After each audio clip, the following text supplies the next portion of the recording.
The news at 5:45 with Michael Nicholson. It's been a patchy day of solidarity for the miners. Prime Minister defends her common market deal in the Commons. And small is beautiful, and she's called Daisy. Good evening. In the day of solidarity for the miners, thousands marched through central London and many train services have been disrupted. This morning, though, it had less impact than expected, with most commuters making it to work. This evening, there are signs that some railway services out of the capital have been badly hit. British Rail say that only 50% of trains are running to the Midlands, and there's a very restricted service to Scotland. At the end of the London march, Mr. Scargill said the miners were going to roll back the years of Thatcherism. Support for the day of action was mixed. In Fleet Street, 3 of the national papers weren't printed, but the others appeared with adverts or letters from the union supporting the miners. Worst hit was British Rail, who reported patchy services on the commuter lines into London. In the morning, services were said to be between 50 and 80%. This evening, though, BR was warning that things could get worse. The Underground was hardly affected at all, and with many workers apparently taking the day off, the roads were unexpectedly free of congestion. Arriving to lead the march, the miners' leader, Arthur Scargill, was greeted with enthusiasm. Organisers said 20,000 joined the march, the police 11,000, but by mid-afternoon both were agreeing on one thing, that it was well ordered. In Fleet Street, big lunchtime crowds had gathered, whether out of curiosity or support, it was hard to tell. Some Fleet Street workers made it plain they did support the miners. And surprisingly large numbers of city workers were seen contributing to miners' funds and wearing their badges. As the mile-long march crossed Waterloo Bridge, the miners and their supporters threw red carnations they'd been carrying all day into the river, a demonstration in memory of the 2 miners killed on picket lines since the start of this long dispute.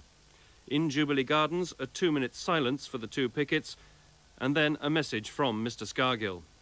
With the kind of solidarity that we are displaying in this demonstration, we cannot lose this fight.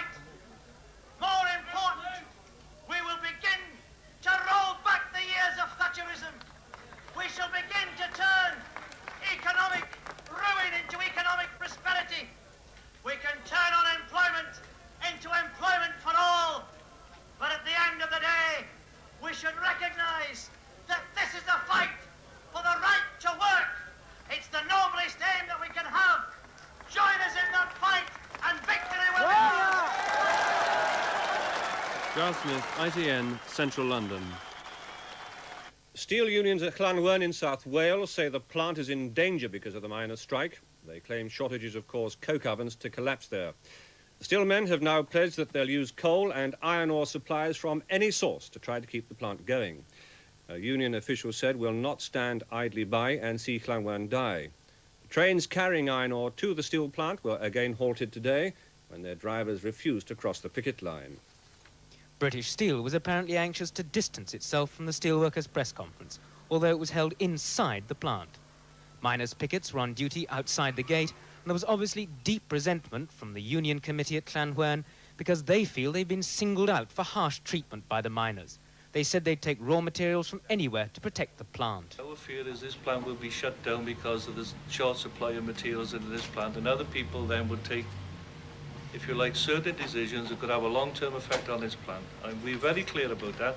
We haven't come through a slimline on this plant to stand idly by to see that happen.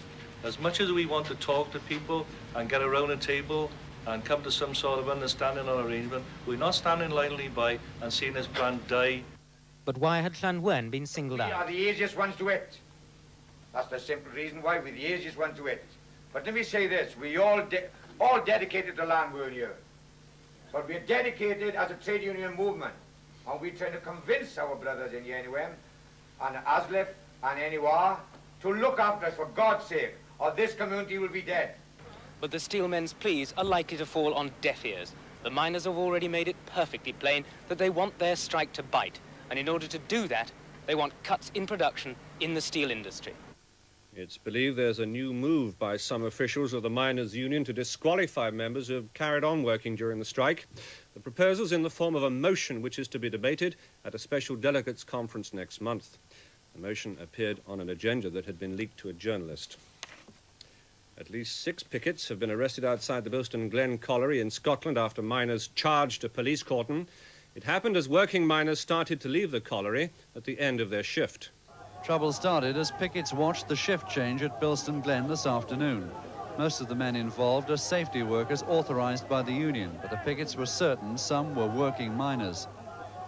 They decided to charge at the police lines. It was a vain attempt to reach the main gate. During these scuffles, 6 pickets were arrested. Eventually, a union official from Bilston Glen appealed for calm.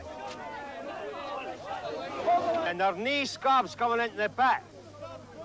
There's scabs going out, right? There's nobody came in there on the back shift bus that's other than safety cover. There are only 5 or 6 of them, right? Right? You're going to get lifted for nothing. I suggest we disperse and go away back to your buses. And after a while, that's what happened. The pickets are expected to call off their action after tomorrow because the pit closes anyway for a 3-week holiday.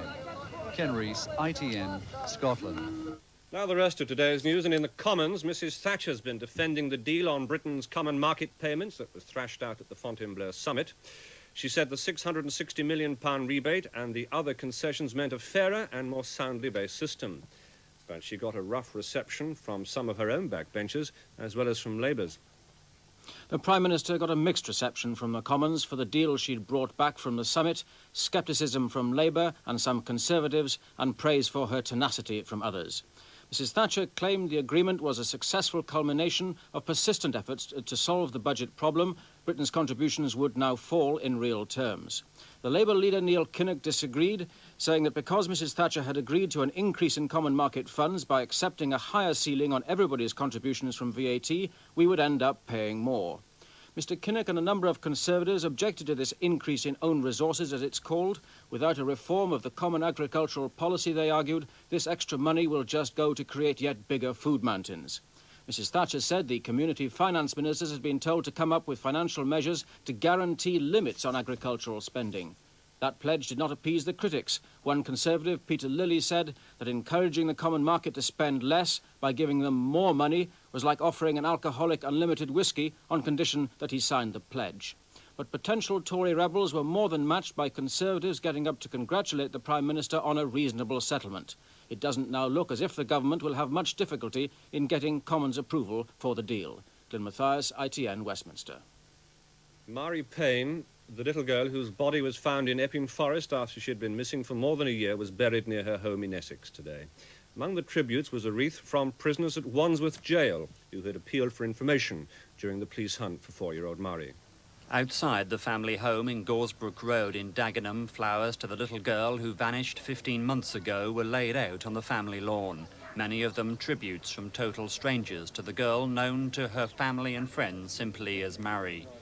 Outside the house, Mary's parents were joined by other members of the family, and her father, John Payne, stood patiently by as her mother, Brenda, helped her younger relations prepare for the service. Hundreds of friends and neighbours waited outside as Mary's coffin emerged from the house. For some, it was just too much. The funeral procession made its way slowly to the local cemetery just a mile from Marie's home. As the coffin was lowered into the grave, John and Brenda Payne were still fighting the emotions of the ceremony, a ceremony which ended with the blessing read out over the coffin. Kim Sabido, ITN at Dagenham in Essex. A fire has wiped out the film stage used for the James Bond films at Pinewood Studios in Buckinghamshire. 60 firemen fought the blaze at the world's biggest film set, but were forced back when a series of gas bottles exploded. Dense clouds of poisonous fumes were sent into the air when sheets of polythene caught fire. The set was being used to make the 20th Century Fox film Legend, described as the most expensive project currently in production anywhere in the world. A Liberian oil tanker is reported to have been hit by an Exocet missile in the Gulf. It had just been loaded at the Iranian oil terminal at Karg Island when it was attacked, apparently by Iraqi planes. The 250,000-ton Tiburon, run by a Swiss company, was later said to be still afloat, but several of its crew are thought to have been injured. Israel and Syria have agreed on an exchange of prisoners, some held since the Israeli invasion of Lebanon 2 years ago. 6 Israelis will be freed tomorrow in return for 291 Syrians. The exchange follows months of negotiations monitored by the Red Cross. Mrs. Joan Morecambe, widow of the comedian Eric Morecambe, who has launched a £1 million campaign to fight the heart disease that killed her husband.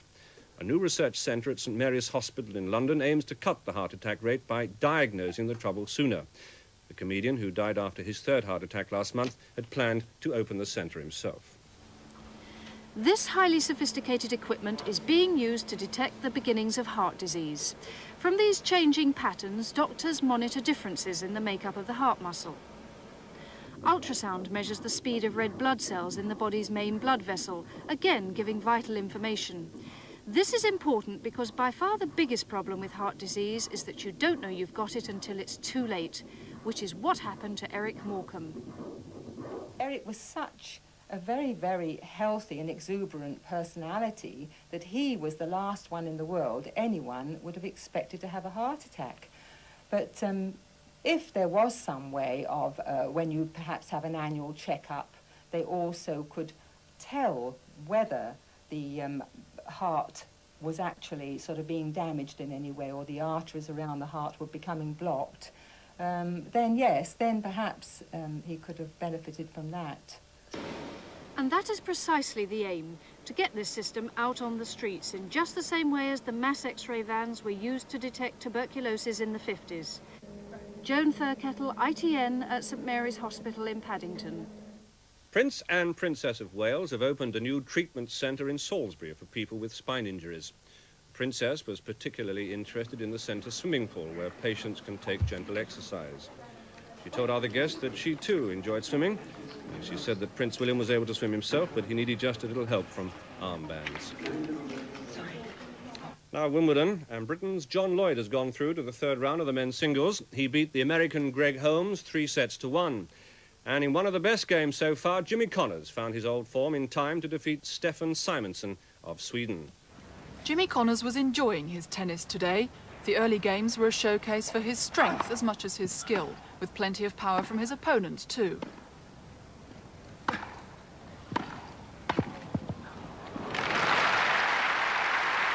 whatever Stefan Simonsson tried, Connors had an answer, delighting in retrieving the impossible to create winners.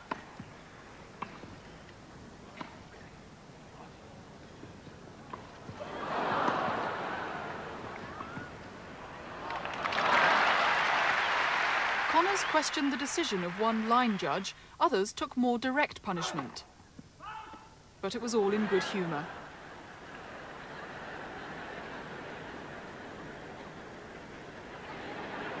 The Swede found his touch in the 3rd set, but with Connors on this form it was a lost cause. The final score 6-2, 6-1, 6-3. Anne Lucas, ITN Sport. The British girls Anne Hobbs and Julie Salmon also made it safely to the next round, and the top women's seed, Martina Navratilova, won in straight sets against the fellow American Amy Holton. And the men's number 2, Ivan Lendl, beat the South African Derek Tar in 3 sets. Main headlines again: support for the day of action backing the miners' strike has been patchy, but it still looks like a rough journey home for many commuters from London. Finally, the foal who believes it's nice to be small, even though people look down on her. She was born 12 days ago on an Essex farm. Even the pet Alsatian towers above her, and the ordinary horses just don't know what to make of their new stablemate. Daisy's the newest in a noble line bred by the royal families of Europe for their children, and she stands only 13 inches high. Probably not bigger, much bigger than the TV screen you're watching now. But still, somebody loves her. Daisy's mother, Goldie, is just over 27 inches high, and as far as she's concerned, Daisy is small and beautiful. Channel 4 News tonight talks to the men who look certain to take over from Len Murray as General Secretary of the TUC, and pays a tribute to the man who made the film Guns of Navarone, Carl Foreman, who died in Hollywood today. But that's it so far from us this Wednesday evening. We'll be back at the same time tomorrow, 5:45. We'll see you then. Bye-bye.